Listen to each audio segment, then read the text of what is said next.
And here we go. It's a JAT drive. Sorry. JAT drive. Yay! It's a JAT drive in the rain. All right, another JAT drive. Been doing a lot of them where it's kind of about, just my life and stuff. And I thought, waiting for the light to change, I would do one about a voiceover topic. One that I get a lot of questions on, demos. Voiceover demos. What's the real deal there? What do you really need to do a demo and stuff? Well, there's all sorts of different schools of thought on that, and there's so many different ways of doing it. But if you're somebody that's actually serious about voiceover and really want to do it, obviously you want to have a really good, clean demo. Do you have to go somewhere to do it? No. Does it help? Sure, it doesn't hurt. Having somebody that knows how to produce a demo and really do it right and such. There's so much benefit to that. But if you're looking for just getting your voice out there and stuff, I think that the most important thing is getting used to hearing yourself more than anything. And that can lead into demos. But let's talk about that for a minute. How many of you that are doing voice or wanting to do voice or doing this, how often do you listen to yourself and really listen to what you're doing? And when I mean listen to yourself, not listen to yourself with this listen to me, I sound great, or even overly critical. Listen to me, I sound terrible. I mean, listen to you like a character, the character that you're playing or you're portraying, even when you're doing just your regular voice, because that's a character. Because when you're acting, you're doing a character, and voice acting is called voice acting because it's acting. So even when I'm voicing something that's just my regular voice, I don't picture that as just me, James, talk like I'm talking to you. I picture it as James, the character that's telling you something, and this kind of version of myself. So when you listen to yourself, do you listen with the thought of what is the character I'm portraying, saying and doing and acting, and how are they doing it? And do you work on that? Do you work on it? Yeah, I work all the time. I work on all the voices and stuff. No. Not voices, okay? Like people always, because I'm a guy that does voices. Now, the interesting thing about me is I never have thought of myself as an impersonator. And I do impressions, obviously. I do a lot of voice doubling for celebrities, various people, but I don't think of myself as an impersonator. I think of, Jim Meskimen, who is fantastic. He's a very, very, very impressive impersonator and showman, and has a show about voices and such too, and kind of in that classic style of what he and I grew up watching, with like Frank Gorshin and Rich Little and all these wonderful impersonators. And that's a different art form than what I do, in that, when I double somebody, I'm trying to just kind of emulate them exactly and double. And that's not to say that Jim doesn't do voice doubling and stuff too. He does. It's great. And there's many other people that do. Fred Tatasciore, Maurice LaMarche, Nolan North, all these people that do all this great work. Tom Kane, of course, Corey Burton. But impersonators usually are people that are up on stage doing a thing and doing voices and kind of, then emulating that, recreating a scene from a movie or what have you.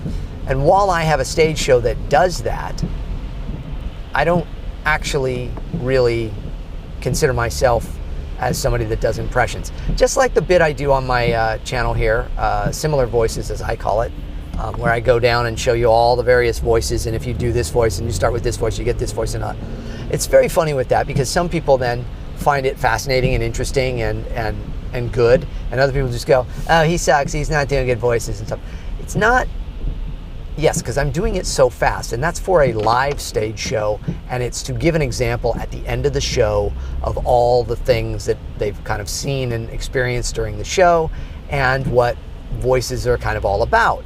It's not supposed to be, now I'm going to do 100, I think it's 120 some odd impressions, spot on, perfect, right here, right now, live in under 6 minutes. I'm going to show you how if you do this to your voice, you get this. If you change it this way, you get that. So, I've stopped looking. I don't even look at the comments on that video anymore, and it's over 2 million views and stuff, and most of them are thumbs down, and people, you went too fast. It's like, it's part of a live show, and the whole point is, this is how you experiment. This is how you get from one voice to another. This is how you piece it all together. And isn't it interesting how voices all are kind of connected? So I guess it's like the Titus laugh. If you get it, you get it. And if you don't, you don't. But anyways, what are you doing with your voice? What are you doing with your voice? And I am going to swing back around to demos, believe me, because there's a big thing here in regard to demos, because people are always wanting to do demos to show all of the voices they do. That's why I ask, what are you doing with your voice? How are you looking at your voice? How are you listening to your voice? Is your regular voice one of the characters you do? It should be. Because even this right now, as I'm talking to you, I mean, this is as close as you're going to get to real James, hanging out with real James. And my voice and my tones and the way I talk, and this is it, pretty much. But because I know I'm on video and I'm talking to people that on YouTube, there's a bit of a character of James too. The character, the branding of James Arnold Taylor, JAT, who I am, how I talk. There's a bit of that in there. And all of us have a bit of that in there anytime we are performing or speaking to a group or, talking to more than just our friend or spouse or whatever about what do you want for dinner, Do you know that character? Do you understand what you do with that character of you? Do you listen to you? And do you work with it? And do you enjoy it? Okay, there's too many people that are like, oh, I don't like to listen to my own voice. And I mean people that are voice actors or people that want to be voice actors. You got to listen to your own voice. You got to like your own voice. You've got to like it. It's because it's what's your whole business. And be grateful and enjoy it. And how does that tie into demos? Because when you are making your first demo, the one thing you really want to make sure you have in there is your voice. You. Real you voice, comfortable you voice, because that is what is the most popular right now anyways, even in animation. Not a guy that can get in the room and do 20 different voices. Now, I just came from a animation session for a show, and I didn't really do my voice in it because it was all a bunch of background characters and such, and various characters throughout a very animated show. But I was thinking about it. That's what got me thinking about this. Like, oh yeah, it's pretty rare nowadays that I do this, where I go in and I get to be this guy, and I'm this guy, and I'm this guy, and I'm that, all the various, oh yeah, I'm this, I'm Jay Baruchel. I'm all these different voices, right? I wasn't doing Jay Baruchel on the thing anyways, but he's fun to do. But most of the time, it's just this now. It's just me, So when you put a demo together, you want to make sure that what you are doing and making part of your image, part of your brand, is you. That's really important. It's really important to make sure you're in it. And the reason I'm making such a big deal out of it is, generally speaking, when I hear demos nowadays from people that want to get into voiceover, first off, they want to get into voiceover either for video games or for animation. It's rare anybody goes, I want to be a commercial voice actor, which is kind of crazy because you know what? Commercial work is where you can make a lot of money, and it's very good work, and it's fun work, and it's a big part of every voice actor in Hollywood's day-to-day, and New York, and Canada, and San Francisco, and all the major areas of people that do voiceover. commercial work is a huge part of your auditioning day and hopefully your performing day. And most of the time in commercial work, you are being you. So do you know you? Do you know your voice, what it does, how it does, and do you like it? Because if you don't like it, that's going to come through. Because you're constantly going to be trying to sound like someone else. You know, so then you're going to put on a little, you know, affected nature to it. You know, I know my voice has this kind of crackle, so I'm going to put this in it. You know, or I know I have a deep voice, so I'm going to put this on. You know, it's like everybody wants everything natural nowadays. So, what's my suggestion to you? My suggestion then is reading out loud, like it always has been, but recording it, okay? And listening to yourself and hearing yourself. Or recording yourself just talking kind of like this, you know, in a vlog or something, and listen to you unplugged, unaffected, okay? Because when I'm unaffected and if I'm talking about something and my voice may go up and then it may go down and then it may crack a little, it may, you know, whatever. I mean, it may just do things. Listen to that, know that. Why is that important? Because that is going to help you understand everything else that your voice can do. Okay, I know, like I woke up today a little scratchy. So I know what voices today I can do better than other voices. So when I went into the session I just was in, I knew that I could do a little kid voice. I was doing lots of kids' voices and older people's voices. And I was going to make sure they all had some texture to them, you know? It's because so if I do the kid, you know, and I put him in there. And then if I'm doing another kid, I do this kid, but you know, he's got that texture too. Or if I'm doing an old guy and I'm doing this guy. Well, I had to actually do an old woman and she was somewhere in there, you know, it was that kind of a thing. And they all have that crackle. Why? Because my voice has that crackle in it today. And I understand that and I know that. Now, if I need to clean it up, I know that I can clean it up and take it out and make it the younger voice, but it's harder on a day like today. But I understand that intuitively. It's just intuitive in me today that I intuitively went to those voices rather than the ones that might be cleaner, you know, like that kind of Johnny Test type, or the Michael J. Fox, even though that has a little croak in it, but it's cleaner. It's a cleaner sound. Instead, I went to more of these, you know.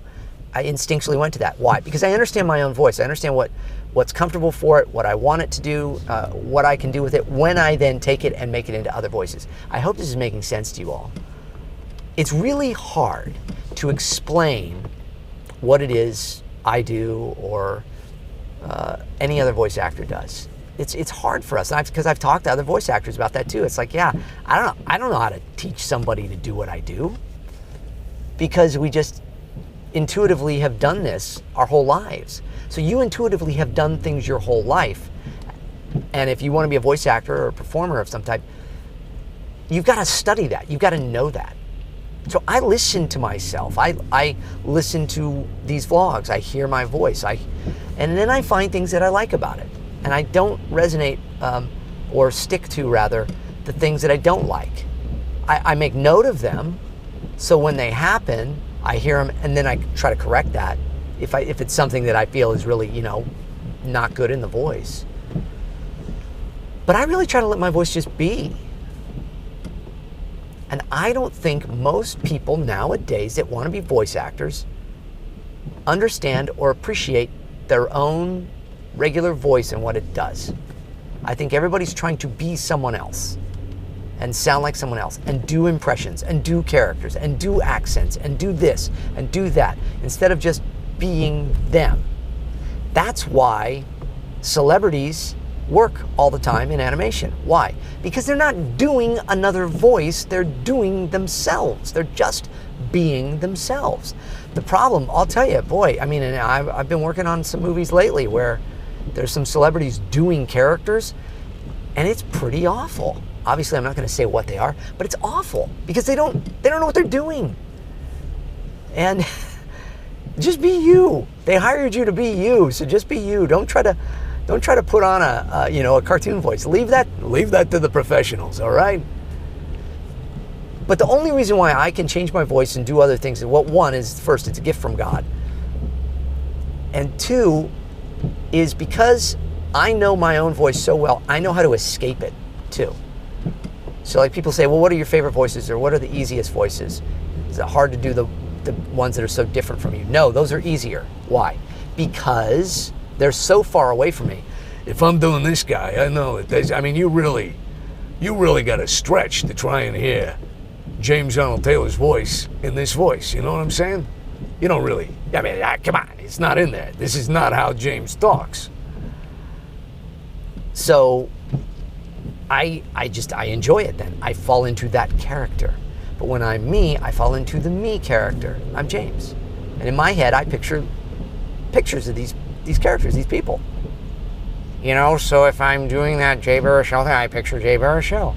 If I'm doing Obi-Wan Kenobi, I picture Obi-Wan Kenobi. Don't necessarily picture Ewan McGregor anymore.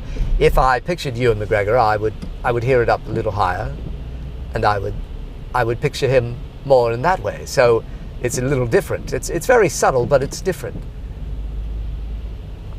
So whoever I'm doing the voice of, I picture them at that moment. But when I'm doing me, I picture the character of James. So in your demo, make sure you have you in it. What kind of demos should I have? Well, I'm thinking probably pretty much everybody here that wants to do demos wants to do animation work or wants to do video game work. So you can have a video game demo. You could have a animation demo.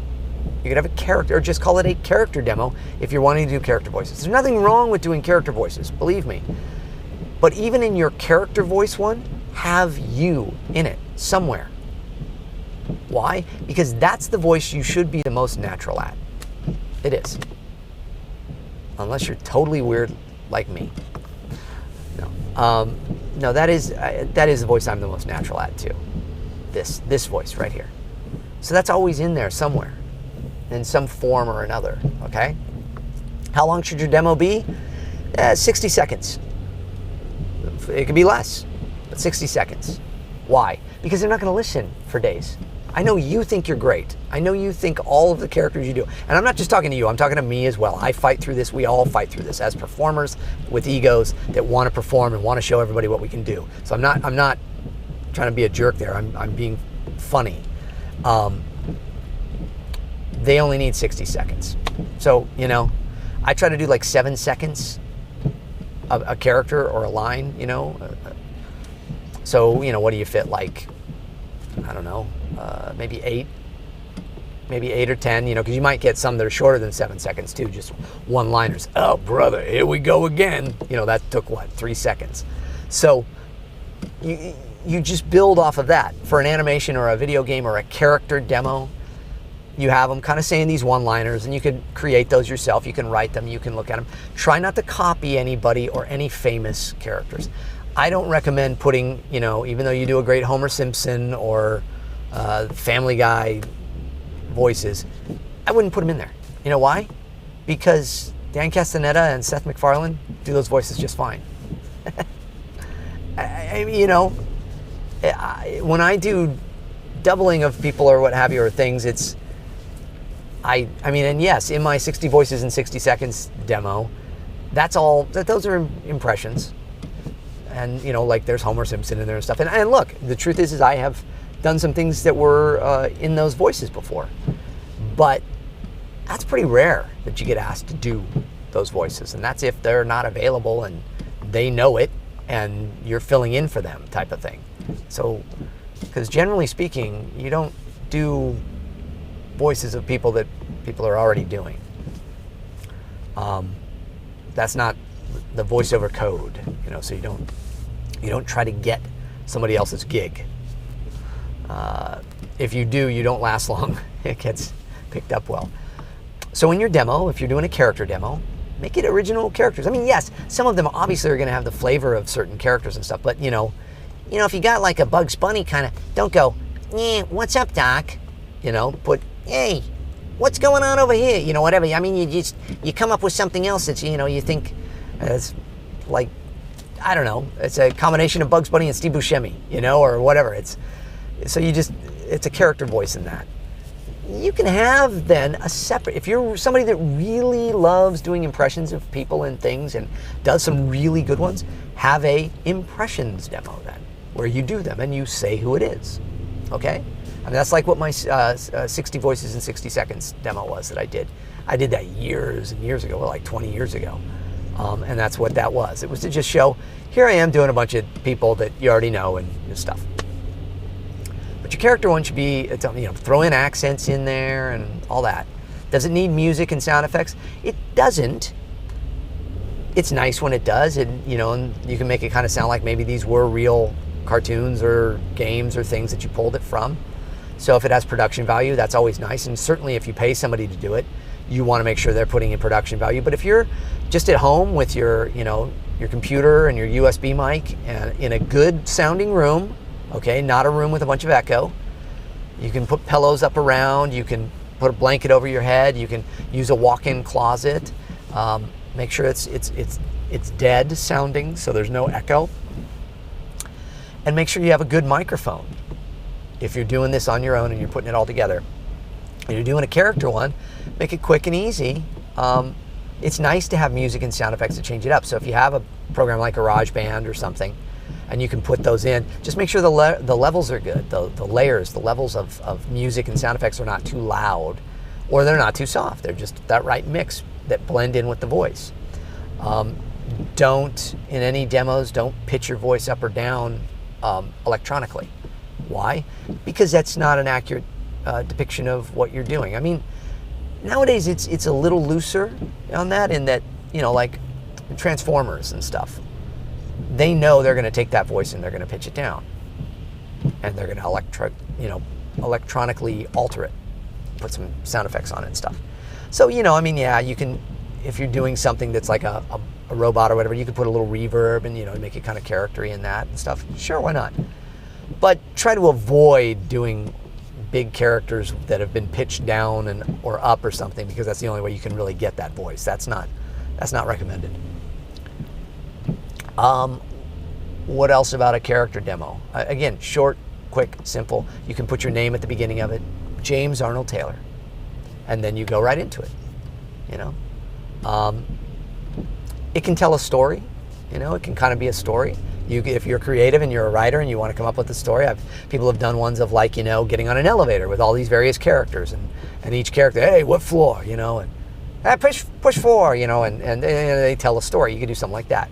Or you can just go get a bunch of comic books and find lines, you know, that work, that are good, like one-liner kind of action-y lines, or Dr. Seuss and stuff like that, and use those as a script if you can't come up with stuff on your own. And record it as clean as possible, at the best levels possible, at the highest quality sound files you can. Don't record as MP3s, because that's, you know, if you can help it, because it's going to get turned into an MP3 at some point. So you try to record it as high quality as you can, a WAV file or AIFF at 16-bit or 24-bit and 48 kilohertz at least, you know. And so you know, you put that all together, you cut them all together, and you piece it all together, and you have your demo. You know, you can go to voicebank.net, and you can listen to pretty much every working voice actor out there's demo. Mine are on there. Everybody's are. You can hear them. Take a listen to them. Listen to them. It's really fascinating. Spend an hour listening to various people's demos. You know, you can go on voicebank.net, search for that, listen to everybody's different demos, and everybody's got different ones. You know, I've got my promo demo, I've got my commercial demo, I've got my animation demo, I've got a retro announcer demo, I've got a singing demo, I've got, you know, 60 Voices in 60 Seconds. I've got all these different ones. You can go on my website, jamesarnoldtaylor.com, and you can hear all of those. I haven't updated my demos in a long time. I should. I've been kind of kicking that around, but even though a demo is very important so people can hear you, especially when you're starting out, it's not always used. Usually it's based off of the things you're auditioning for. So is a demo important? Yeah, it's important if you want to be a working voice actor. What are the parameters of it? 60 seconds or less. nice, clean, good bits. If it's a commercial demo, again, we go back to your regular voice. Put your regular voice in there, okay? Make sure it's in there, and start with one that's like, kind of low key, just, regular announcer. That's kind of regular announcer is just talking now. And then one that's maybe a little more, kind of upbeat and stuff, and telling a story and doing that. I always recommend for a commercial demo, go and get magazines and get the ads in the magazines and use that as your copy, your scripts. Find the little catchphrases for each thing, that are in there for ads for whatever different things that you feel kind of fit the voice and the tone of your voice. If you have kind of a rugged voice, get some of these, outdoor magazines and stuff, and get like the ads for like the boots, the hiking boots, or the camping equipment, or, men's speed stick, or whatever, it is. You find all of those things. If you've got a softer voice, you've got if you're a female and you have, a softer, a higher pitch voice, and you go and get some women's magazines and you find the ads for like the things like that, and you find things that fit your voice, and then find a few that don't fit your voice and challenge yourself to make it work in that, but still within the parameters of your voice. For a commercial, we're talking about commercial work now. It's moved on from character, we're talking about commercial. Your commercial demo should still be 60 seconds, maybe 7 seconds each thing. It's the same parameters for any demo, really, in my opinion, because casting people and stuff are really going to only listen to about 10 to 12 seconds of the demo, unless they really like you, and they'll listen to the rest. So that's why you want your best, most real voice up front that really tells who you are and what you're about, especially in commercial stuff. So you want to have that one that is, if you have a very good, simple, nice, voice, it's just storyteller kind of thing. You have one that starts with that kind of thing. It's just saying like, a dog chow commercial. Our dogs are bred with the goal to whatever. I don't know. I'm just making stuff off the top of my head. If you're, if you're telling a story, tell that story. That's basically what I'm saying. Find copy from magazines. That's going to help you. Narration demo. You could have a narration demo. That one can be longer. Okay.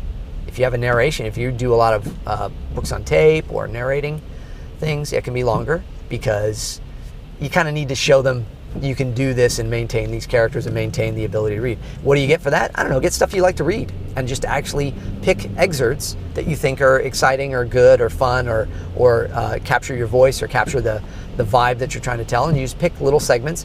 And I would say record like 20 seconds of each.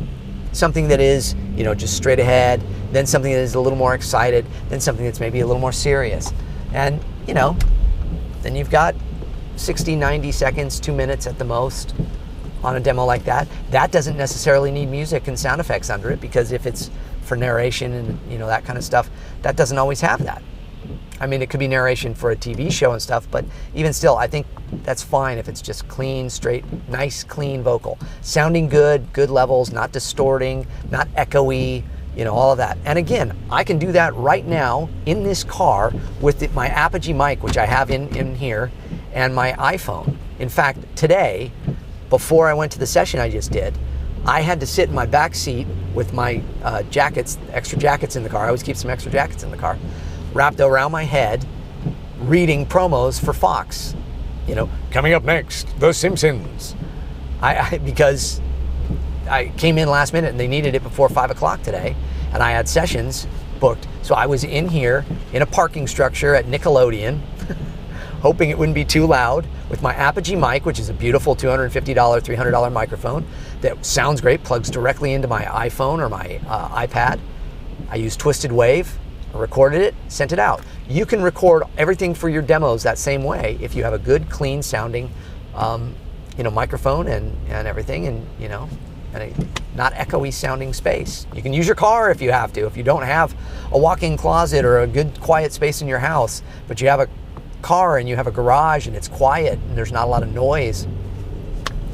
There's tricks to get around those things too, in that you can gate the audio and stuff too. You can go online and find all sorts of ways to clean up the audio, but it's better to give a good clean source to begin with. But in a pinch, this is the way to do it. And in fact, next Sunday night on Fox, you'll hear promos. If you're watching Fox Sunday after Family Guy and some of the shows. My voice telling you that LA to Vegas coming up next Tuesday was done from my car, the backseat of this car today. It's funny. Of course, by the time this video comes out, it will have already passed. But see if anybody notices. So the beauty of voice acting. Kind of off on a tangent, but at the same time, just trying to kind of cover some parameters on demos. You know, I could make really good, clean, in my studio videos explaining all these things to you and such. But, you know, I know y'all like the JAT drives, and I'm trying to just kind of hit some subjects that or things people are curious about. I know you all probably still have millions of questions about demos, but I hope that some of this is answered for you in this, and that you find this helpful and that you subscribe to the channel, please. I got nothing better to do than sit in this traffic. So, all right, so subscribe to the channel, and let's see, any other last thoughts on demos, James? Do you have to spend a bunch of money on them? No, you don't. Does it help? Sure. Sure it does. You know, it's going to sound great. But if you're somebody that is not in Los Angeles or New York or someplace trying to compete and get, you know, your union member card and do all that, do you need to really spend a bunch of money on a demo to do voiceover that you're going to put on, you know, voices.com or voice123 and get these little side gigs? You know, I don't think it needs to be a super high produced demo. I think it needs to be a good, clean, nice sounding, good interpretation of you and the voice and voices that you do. I think that's what it really needs to be. Okay? That's a great starting point, and that's your first demo. From there, you know, you take it, and as you make more money in the business and you do that, then you go, okay, now it's time for me to really put a real demo together and, you know, stuff. But if you have the abilities to, you know, use GarageBand and get music and put it underneath and sound effects and stuff, and there's a lot of those that are already built into like Macs and stuff, that sound files, I found them in my Mac, music beds and sound effects and stuff. I have libraries because I have a full studio, but you could do it with GarageBand and build a demo on your own that sounds really good if you have the ability to, again, record yourself in a nice, clean, solid fashion. All right? So then also know what to use for your scripts. Don't copy other people's stuff, because that'll be obvious. Don't copy commercials that are currently on the air. You can take those commercials, write out what they're saying, and then alter it a little and make it different. You know, that might work. But again, I think you're better off just getting ads from magazines and stuff. Okay? I hope this helps at least shine a little light on demos. Again, my buddy Steve Bloom, brilliant voice actor, he's got a website out now and a whole subscription-based thing that you can go online and really learn about voiceover from him. And so, you know, I'm going to leave all that to him and to Yuri Lowenthal and Tara Platt and their book, Voiceover Voice Actor. And D. Bradley Baker's got his site, iwannabeavoiceactor.com. Here, this is more just like your buddy James giving you an inside scoop again, because if you took me to lunch and we went for a drive and you said, so what's the deal with demos? This is the kind of info I'm giving you now. This is kind of where I'm at, okay? So I hope it helps you. I hope you subscribe to the channel. And I thank you so much for being here.